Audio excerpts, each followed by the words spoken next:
నమస్తే, welcome to reality check. ప్రస్తుతం మనతో పాటు ఉన్నారు స్టీల్ సిఐటియు గౌరవ అధ్యక్షులు అయోధ్యరామ్ గారు. సార్ నమస్తే అండి. నమస్తే అన్న.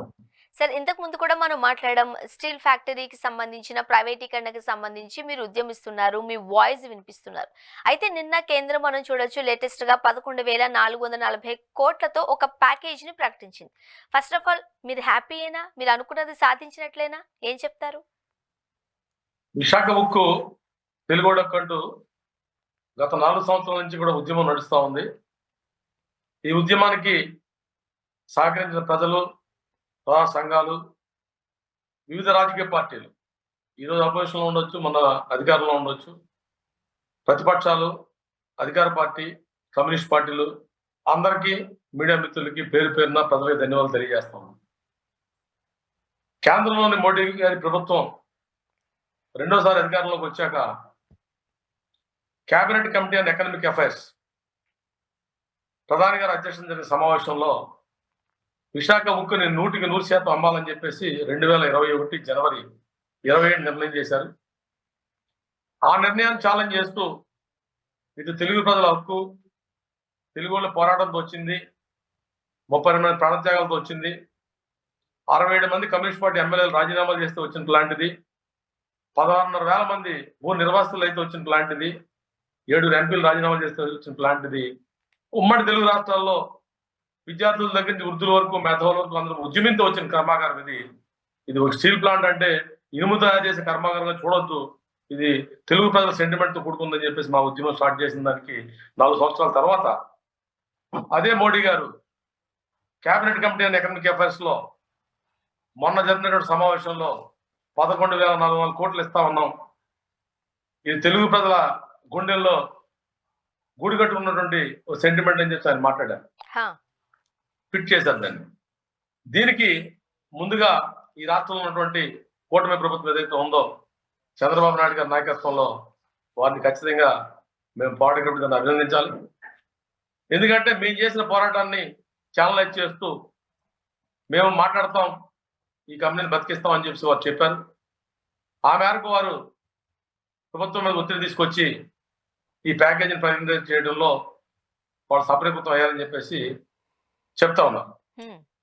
అయితే విశాఖపట్నం స్టీల్ ప్లాంట్ కి ఒక పక్క మా పోరాటానికి వచ్చినటువంటి ఈ ప్రతిఫలం ఏదైతే ఉందో, చిన్న ప్రతిఫలాన్ని మేము సరిపోతుందని చెప్పి మేము అయితే అనుకోవడం లేదు. విశాఖపట్నం స్టీల్ ప్లాంట్ అనేది జైంట్ కంపెనీ. ఇప్పటికే కూటమి ప్రభుత్వం వల్ల గత 3 మాసాల క్రితమే 1,640 కోట్లు ఇచ్చారు తొలి విడత. ఇచ్చిన 1,640 కోట్లు కూడా 1 రూపాయి కూడా కార్మికులు ఉద్యోగాల జీతాలకు కానీ రాబెట్లకు కానీ రాలేదు. ఇచ్చిన మరుక్షణమే జిఎస్టీ కింద కొంత బ్యాంకులకి జమ చేసుకోవడం జరిగింది. మన అకౌంట్లో రాసి ఆ అకౌంట్ తర్జుమా చేశారు ఆ డబ్బుల్ని. సో ఈ మొత్తం ప్యాకేజీలో ఆ 1,640 కోట్లు ఎప్పుడూ అయిపోయింది. ఇక మిగిలింది 9,500 కోట్లు మాత్రమే వస్తుంది. ఈ వచ్చినప్పటికీ కూడా స్టీల్ ప్లాంట్ తాలూకా 7.3 మిలియన్ పూర్తిగా ఉత్పత్తి చేస్తే టర్న్ ఓవర్ 40,000 కోట్లు అవుతుంది. 40,000 కోట్లు ఉన్న టర్న్ ఓవర్ ఉన్న కంపెనీకి ఈ 10,000 కోట్లు, 11,000 కోట్లు వర్కింగ్ క్యాపిటల్కి ఏమాత్రం సరిపోయే పరిస్థితి లేదు. అలాగని చెప్పి స్టీల్ ప్లాంట్ ఏమో నష్టాల్లో ఉందంటే నష్టాల్లో ఉంది కాబట్టి మేము ప్రైవేటైజ్ చేస్తామని చెప్పి అలా చెప్తున్నారు మన నాయకులు. 2020, 21 92 కోట్ల రూపాయల నగదు లాభాలు వచ్చింది. 21, 22 940 కోట్ల రూపాయల నగదు లాభాలు వచ్చిందనేది కుమారస్వామి గారు నేను ప్రకటన చేశారు. అంటే లాభాలు వచ్చే పరిశ్రమని అమ్మాలని చెప్పి నిర్ణయం చేశారు ఆ రోజుల్లో. దానికి పోరాటానికి ఇంత మనం చెప్పుకున్నట్టుగా ఇవన్నీ కూడా అయోధ్య గారు, రామ్ గారు, 1140 కోట్ల ఈ ప్యాకేజీకి సంబంధించి పాత కేటాయింపులు ఉన్నాయి దీంట్లో అని ఇప్పటి వరకు ఒక వార్తగా చూస్తూ ఉన్నాం. బట్ మీరు దానిని ధృవీకరిస్తున్నట్లుగా అనిపిస్తోంది. ఖచ్చితంగా నాకున్న నాలెడ్జ్ ప్రకారం గతంలో ఇచ్చిన 1,640 కోట్లు కలిపి ఇది మొత్తం ప్యాకేజ్ గా 11,440 కోట్లుగా ప్రకటిస్తా ఉన్నారు. అది మైనస్ చేసి చూసినట్టయితే 9,000 కోట్లు మాత్రమే రాబోతున్నాయని చెప్పి నాకు అర్థమవుతా ఉంది. అయినప్పటికీ ఈ పోరాట నేపథ్యంలో ఈ వచ్చినటువంటి ఈ డబ్బులతో ఇప్పుడు 2 ఫర్నెస్లు నడుస్తా ఉన్నాయి, 3 కూడా షార్ట్ చేస్తామని చెప్తా ఉన్నారు. రెండో పక్క రాష్ట్ర ప్రభుత్వం ఒత్తిడి తీసుకొచ్చి డబ్బులు ఇప్పించినప్పటికీ కేంద్రం 2 రోజుల క్రితమే ఉద్యోగులు ఇంటికి పంపించేదాని కోసం విఆర్ఎస్ సర్కులర్ ఇచ్చింది. 4 మాసాల నుంచి జీతాలు డబ్బులు లేవు, కానీ విఆర్ఎస్ ఇచ్చి 100 కోట్ల రూపాయలు ఇచ్చి ఉద్యోగులు ఊడబెరగడం కోసం ప్రయత్నం చేస్తూ ఉన్నారు.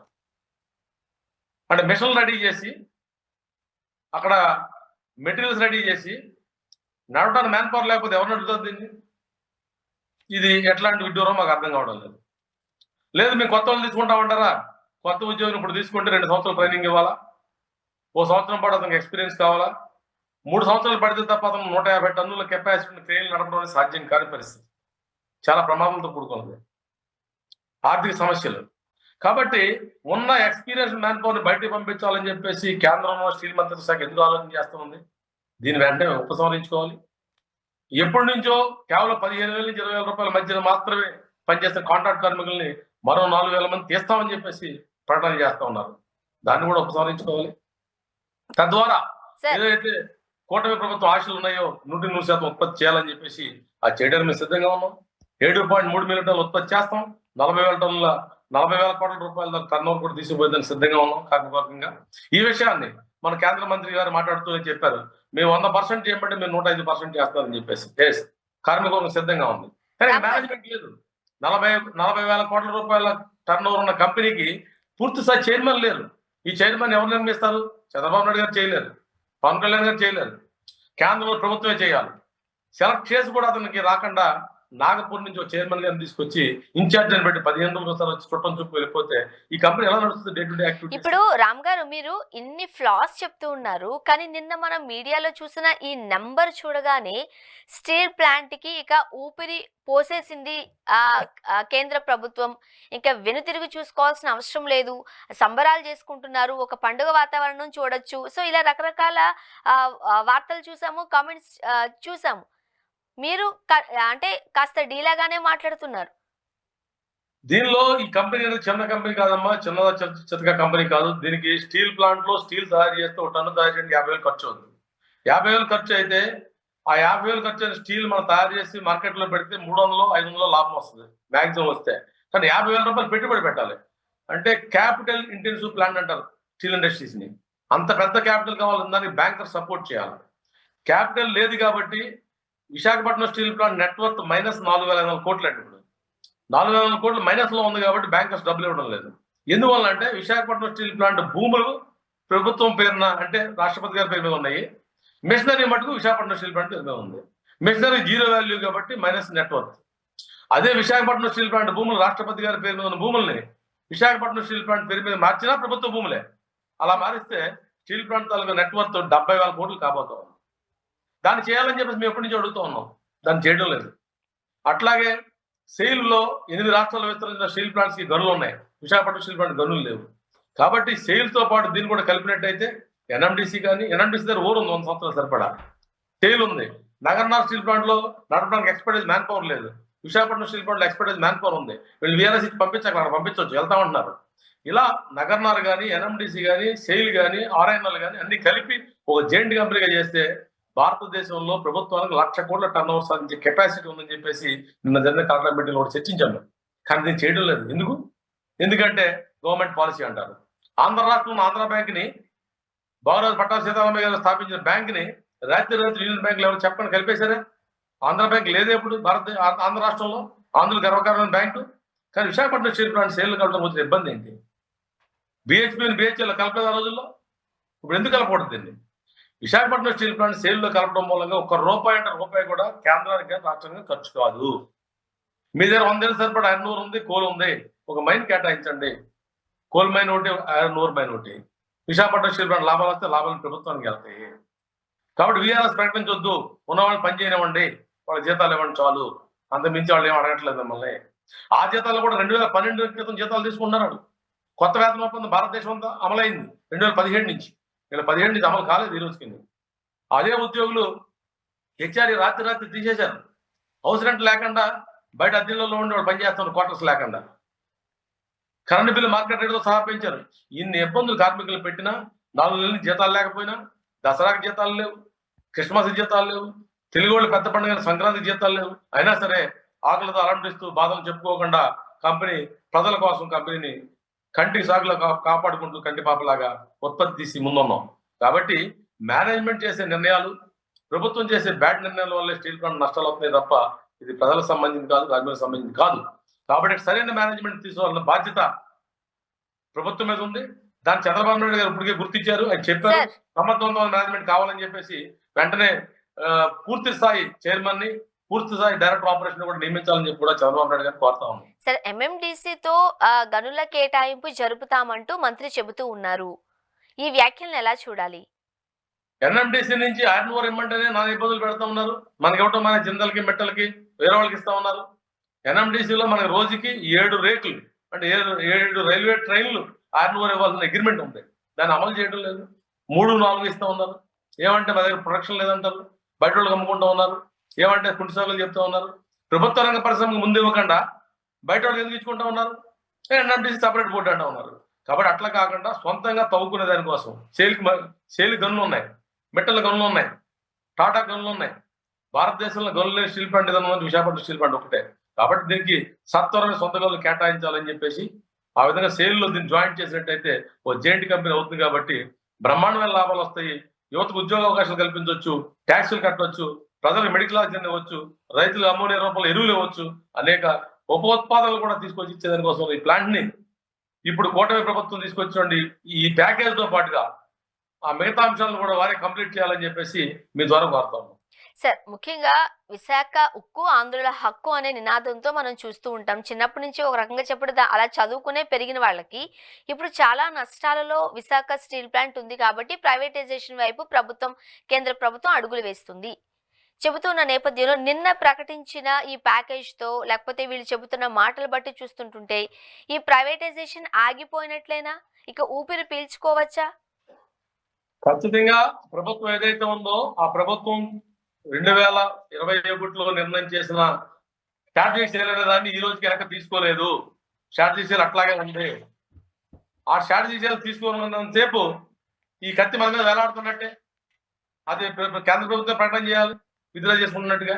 అట్లాగే నష్టాలు అంటా ఉన్నాం. ఇందాక చెప్పాను నేను 2020-21 నెట్ ప్రాఫిట్స్, 21-22 నెట్ ప్రాఫిట్స్ అదే సంవత్సరం అనౌన్స్ చేశారు అమ్మాలని చెప్పి. ఎందుకు అనౌన్స్ చేశారంటే మా ఉద్దేశం ప్రకారం ఇది నష్టాలనే కాదు, విశాఖపట్నం స్టీల్ ప్లాంట్ అనేది ఒక బంగారు బాతు లాంటిది. ఇది విశాఖపట్నం స్టీల్ ప్లాంట్ అనేది విశాఖపట్నం అనే కాస్మోపాలిటన్ సిటీలో నడిబొడ్డున 20,000 ఎకరాల భూ బ్యాంక్ కలిగి ఉన్నది. కాబట్టి ఈ భూమి మీద చాలా మంది కన్నేశారు. కాబట్టి దీన్ని అనుకున్నారు తప్ప స్టీల్ ప్లాంట్ కోసం కాదు ఇది. ఎందువల్లంటే భారతదేశంలో చాలా స్టీల్ ప్లాంట్లు ఉన్నాయి. ఏ స్టీల్ ప్లాంట్ అమ్మకండి విశాఖపట్నం స్టీల్ ప్లాంట్ ఎందుకు అమ్మాలా? ఇది ప్రభుత్వ విధానమా? వైజాగ్ ఒకటి అమ్మాలని చెప్పేసి భూముల కోసంతో పాటుగా విశాఖపట్నం స్టీల్ ప్లాంట్ బ్రహ్మాండమైన సీ పోర్ట్ తో కనెక్టివిటీ ఉంది. నేను అశ్విని వైష్ణవ్ గారు చెప్పారు పోర్ట్ బేస్డ్ స్టీల్ ప్లాంట్ అని చెప్పేసి.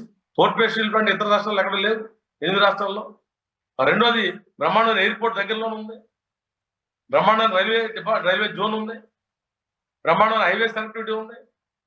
ఇన్ని కనెక్టివిటీ ఉన్న స్టీల్ ప్లాంట్ భారతదేశంలో ప్రభుత్వ రంగంలో ఎక్కడా లేదు. అట్లాగే సింగిల్ లొకేషన్ లో హైయెస్ట్ కెపాసిటీ 7.3 మిలియన్ టన్ ఉత్పత్తి చేసింది భారత ప్రభుత్వం ఆధ్వర్యంలో. సింగిల్ లొకేషన్ లో ఇదే ఫస్ట్ స్టీల్ ప్లాంట్. కాబట్టి ఇన్ని ప్రత్యేకతలు ఉన్నాయి కాబట్టి దీన్ని కొట్టు తినాలనుకున్నారు. దాన్ని అంగీకరించలేదు విశాఖ కార్మికులు, వారితో పాటు ప్రజలు, రాజకీయ పార్టీలు అందరూ పేరున మీడియాతో సహా అందరికి ధన్యవాదాలు తెలియజేస్తా ఉన్నాం. కాబట్టి ఈ రోజు మోడీ గారు కూడా విశాఖపట్నం స్టీల్ ప్లాంట్ అనేది ఒక ఆంధ్ర ప్రజల గుండెలోంచి వచ్చిందని చెప్పేసి ఆయన కూడా చెప్పాల్సిన పరిస్థితి వచ్చింది. కాబట్టి పోరాటాల ద్వారా ఏదైనా సాధ్యం అనేది అర్థమవుతుంది. ఒక న్యాయమైన పోరాటం మనం చేసాం, దేశభక్తియుత పోరాటం మనం చేసాం. ఆ పోరాటాన్ని అడ్డం పెట్టుకొని ఇప్పుడున్న కూటమి ప్రభుత్వం ప్రయత్నం ద్వారా ఈ ప్యాకేజ్ వచ్చింది. ప్యాకేజ్ తో పాటు మిగతా కూడా పరిష్కారం కావాలని చెప్పేసి మనసా వచ్చాక కోరుతా ఉన్నాం. అప్పుడు మాత్రమే మరో 50 ఏళ్ల పాటు విశాఖపట్నం స్టీల్ ప్లాంట్ మనగాడిగా మార్కెట్లో ఉండగలుగుతుంది. కొన్ని వేల మంది యువతకి ఉపాధి అవకాశాలు కల్పించగలుగుతుంది. 54,000 కోట్ల రూపాయలు ఇప్పుడు దాకా ట్యాక్స్లు కడతాం భవిష్యత్తులో కూడా. కాబట్టి మేము అడుగుతున్నాం అంటే 54,000 కోట్ల రూపాయల ట్యాక్స్లు కట్టి విశాఖపట్నం స్టీల్ ప్లాంట్కి ఒక 3 ఏళ్ల పాటు ట్యాక్స్ హాలిడే ఇవ్వండి. ఈ 10 ఏళ్ల కాలంలో ఆదానీలు, అంబానీలు, ఎస్ఆర్లు, మిట్టర్లు 19 లక్షల కోట్లు ప్రభుత్వాలకి బ్యాంకులకి ఎగ్గొట్టారు. కొంతమంది వదిలేసి దేశాలు పారిపోయారు. వాళ్ళు ఏం చేయలేకపోతా ఉన్నారు. కానీ విశాఖపట్నం స్టీల్ ప్లాంట్ తీసుకున్న రూపాయికి వడ్డీకి చక్కెర వడ్డీ కట్టిన ఏకైక సంస్థ Visakhapatnam steel plant. Visakhapatnam steel plant మీరు పెట్టిన పెట్టుబడి 5,000 కోట్లు. కానీ విశాఖపట్నం స్టీల్ ప్లాంట్ ఇప్పుడు ఎసెట్ వాల్యూ 3 లక్షల కోట్లు. విశాఖపట్నం స్టీల్ ప్లాంట్ మీరు పెట్టిన పెట్టుబడి కదా గడిచిన 50 ఏళ్ళలో 5,000 కోట్లు. కానీ 1,00,000 మందికి డైరెక్ట్ గా ఎండకు ఉపాధిస్తూ ఉంది. మీరు పెట్టిన పెట్టుబడి 5,000 కోట్లే, 54,000 కోట్లు తిరిగి ఇచ్చింది. మీరు 5,000 కోట్లే పెట్టారు. కరోనా కాలంలో మెడికల్ ఆక్సిజన్ లేక పెట్టల్లా చనిపోతా ఉంటే ప్రజలు మెడికల్ ఆక్సిజన్ ఇవ్వలేని పరిస్థితుల్లో ప్రభుత్వాలు ఉంటే విశాఖపట్నం స్టీల్ ప్లాంట్ నేనున్నానంటూ ముందుకు వచ్చి 120 మంది కార్మికులు కోల్పోయి కూడా మెడికల్ ఆక్సిజన్ ని ఈ రాష్ట్రానికి, పక్క రాష్ట్రానికి, మహారాష్ట్రకి మెడికల్ ఆక్సిజన్ ట్రైన్నే పంపించాం ఇక్కడి నుంచి. పంపించడం ద్వారా కేవలం 11,000 రూపాయలకి ఆ రోజుల్లో 3 లక్షల రూపాయలు బ్లాక్ లో అమ్ముకున్నారు అందరూ. విశాఖపట్నం స్టీల్ ప్లాంట్ ప్రజల ప్రాణాలతో వ్యాపారం చేయలేదు. ఇవాళ కూడా రైతాంగం యూరియా కోసం, అమోనియా కోసం తెల్లవారుజామున 3 గంటలకు పోయి వాళ్ళ భార్య బెడలో పుస్తల కోసం తాకట్టు పెట్టి కుస్తీ పోస ఎరువుల కోసం కాపలా కాస్తున్నారు డిపోల ముందు. కానీ Visakhapatnam steel plant ammonia పుష్కల brand పేరుతో ఉత్పత్తి చేసి సరసమైన ధరలకు ఆంధ్ర మార్కెట్లో అమ్ముతూ ఉంది. ఇటువంటి కర్మాగారం సపోర్ట్ చేయాలని బాధ్యత మనందరికీ ఉంది. మీరు గడిచిన సంవత్సరాల కాలం తీసుకుంటే విశాఖపట్నం స్టీల్ ప్లాంట్ ఉత్పత్తి తగ్గినప్పుడు ప్రైవేట్ ప్లేయర్స్ ఈ ఆంధ్ర మార్కెట్ లో టన్నుకి 5,000 రూపాయల నుంచి 10,000 రూపాయలు బ్లాక్ అమ్ముకున్నారు. మళ్ళీ విశాఖపట్నం స్టీల్ ప్లాంట్ ఉత్పత్తి స్టార్ట్ అయిన తర్వాత ఆ 5,000 10,000 బ్లాక్ ఫ్రీ అయిపోయి మార్కెట్ రేట్కి 50,000 రూపాయలు అమ్ముతూ ఉన్నారు. కాబట్టి ఇది ప్రజలకి, ప్రజా ప్రయోజనాలకి, ప్రభుత్వానికి లాభం, ప్రజల ప్రాణాల లాభం, ప్రజల మార్కెట్ లాభం. కాబట్టి విశాఖపట్నం స్టీల్ ప్లాంట్ ని ప్రతి ఒక్క దేశభక్తితో ఉన్న పౌరుడు, సామాన్య పౌరుడు దగ్గర నుంచి ప్రధానమంత్రి గారి వరకు కూడా అందరూ కూడా సపోర్ట్ చేయాల్సిందే. ఈ కంపెనీని బతికించుకోవాల్సిందని చెప్పేసి మీ జవాబు తెలియజేస్తాం. రామ్ గారు, విశాఖ స్టీల్ ప్లాంట్ కి సంబంధించి ఇంతవరకు ఏ కార్యక్రమాలు చేసింది, ఎంత ఉత్పత్తినిస్తుంది, అలానే రకరకాల ఫెసిలిటీస్ గురించి మీరు ఇంతగా మాట్లాడుతున్నారు. బట్ బయట ఉన్న అంటే ఒక వార్త ఏంటి అంటే విశాఖ స్టీల్ ప్లాంట్ కంప్లీట్ గా నష్టాలలో కూరుకుపోయింది కాబట్టి ప్రైవేటైజేషన్ వైపు వెళుతున్నాము అని. ఇది సామాన్యులకు తెలియకపోవచ్చు, కానీ తెలిసిన అధికార పెద్దలు కావచ్చు, ప్రభుత్వ పెద్దలు కావచ్చు, ఎందుకు మిన్నకుండిపోతున్నారు, ఎందుకు వాయిస్ వినిపించలేకపోతున్నారు? ఆ రోజు మీరు విశాఖ స్టీల్ ప్లాంట్ కి సంబంధించి ప్రైవేటీకరణ నేపథ్యంలో పవన్ కళ్యాణ్ గారు వచ్చి మీతో పాటు కూర్చున్నారు, నేను కూడా ఉద్యమిస్తానన్నారు. ఇప్పుడు కూటమిగా ఉన్న ప్రభుత్వ పెద్దలతో కలిసి కనీసం నోరు విప్పకపోవడము, లేకపోతే ఇది కాదు అని చెప్పకపోవడము ఎందుకు చేయలేకపోతున్నారు? ఎవరి కోసం ఈ కొమ్ము కాస్తున్నారు అనేది కొంతమంది ప్రశ్న. విశాఖపట్నం స్టీల్ ప్లాంట్ నష్టాలనేది అభూత కల్పన. ఎందువల్లంటే నేను ఇందాక చెప్పాను, విశాఖపట్నం స్టీల్ ప్లాంట్ కి లాస్ట్ 50 ఇయర్స్ గవర్నమెంట్ ఇచ్చింది, పెట్టుబడి పెట్టింది కేవలం 4,890 కోట్లు మాత్రమే. దాని నుంచే విశాఖపట్నం స్టీల్ ప్లాంట్ వ్యాపారం చేసింది, మార్కెట్లో డబ్బులు తీసుకొచ్చింది, వారికి వడ్డీలు కట్టింది. ఈ రోజుకి కూడా సంవత్సరానికి 1,800 కోట్లు వడ్డీలు కడతా ఉంది. నెలకు 150 కోట్లు ప్రతి నెల కూడా వడ్డీ కడతా ఉంది. కట్టుకుంటూ ఈ 5,000 కోట్లతో వ్యాపారం చేసి ఒక 10,000 కోట్ల రూపాయల నెట్ ప్రాఫిట్స్ పోగు చేసుకుని ఆ డబ్బులతోనే 3.2 మిలియన్ టన్ నుంచి 6.3 మిలియన్ టన్ కి డబుల్ ది కెపాసిటీ ఎక్స్పాండింగ్ వెళ్ళినప్పుడు భారత ప్రభుత్వం ఒక రూపాయి కూడా తీసుకోలేదు. 6.3 నుంచి రివాంపింగ్ చేసి 7.3 మిలియన్ వెళ్ళినప్పుడు ఒక రూపాయి తీసుకోలేదు. సొంత నిధులతో బ్యాంక్ లోన్స్ తో చేశారు. ఇప్పుడు కూడా విశాఖపట్నం స్టీల్ ప్లాంట్ కి నిన్న మినిస్టర్ గారు ఇచ్చిన లెక్కల ప్రకారమే కరెంట్ లయబిలిటీస్ ఓన్లీ 26,000 crores. మిగతా అన్ని కూడా స్టీల్ ప్లాంట్ అసెట్స్ 7,000 కోట్లు, నెట్వర్త్ -4,000 కోట్లు అని చెప్పేసి ప్రభుత్వం ప్రకటన చేసింది. 26,000 కోట్ల రూపాయల కరెంట్ లయబిలిటీస్ అంటే 3 లక్షల కోట్ల ఆస్తిలో 8.5%, అంటే 91.5% ప్రభుత్వ ఆస్తే నెట్ ప్రాఫిట్, నెట్ అది. కాబట్టి 100 రూపాయలు మన జేబులో ఉన్నప్పుడు 8 రూపాయలు అప్పు ఉండడం తప్పు కాదు కదా. ఇది పెద్ద అప్ప. 92 రూపాయలు మనయే కదా. కాబట్టి ఎలా అప్పు అంటారని చెప్పి అడుగుతా ఉన్నాను. దీన్ని ఎలాగా మీరు నష్టం అని చెప్పి అంటారని అడుగుతా ఉన్నాను.